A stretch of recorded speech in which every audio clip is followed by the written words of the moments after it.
Hem de özümüzün Lopez nakşıra kileyli ha, Vals. Vals'ın uruş usulü, iliş usulünün hemen depbegen aldığı derslerde. Şunun tayinip hem de akordun bilimizde bu nakşıga addi boğanın şu akord bilen yeni birini koşup şu 4 akordunu işlesek mi buludu. Yeni hazırki uslubumuzga maslaştırıp bununla akordlarını yani ki yavaştırsak biliyordu. Addi şekil çalsak mı buludu, mürekkep şekil çalsak mı buludu, konpede bu şekilde usak mı buludu ya ki qaysi kolumuz aplik bolsa, qaysi özümüzge mung anglansa şunu paydalansak buludu. Endiken amal ba hammasini öğreniliş gerek. Obje. Her xil sorun qarab, her xil şekilde çalımızda.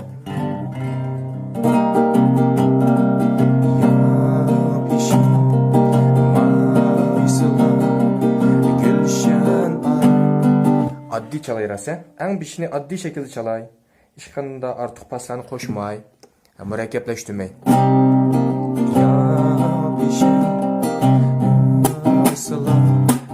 Gülşen ara, gülgüdetme bu kilim sayrılandı.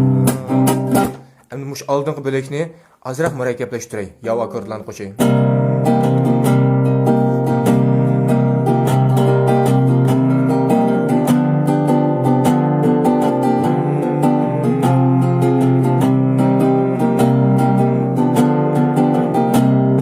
Bölekni ben pas koşayım di. Yav akorddan ötep akord koşayla.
Şu vals soğurluq sözlep qaldık.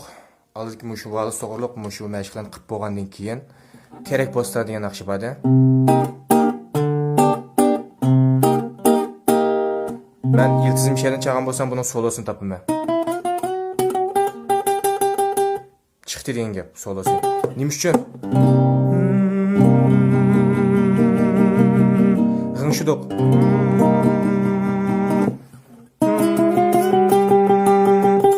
Geldi. Naqmuş solo geldi. Apastki havazga ma solo naq geldi. Endi demek bu solodan biz başladık.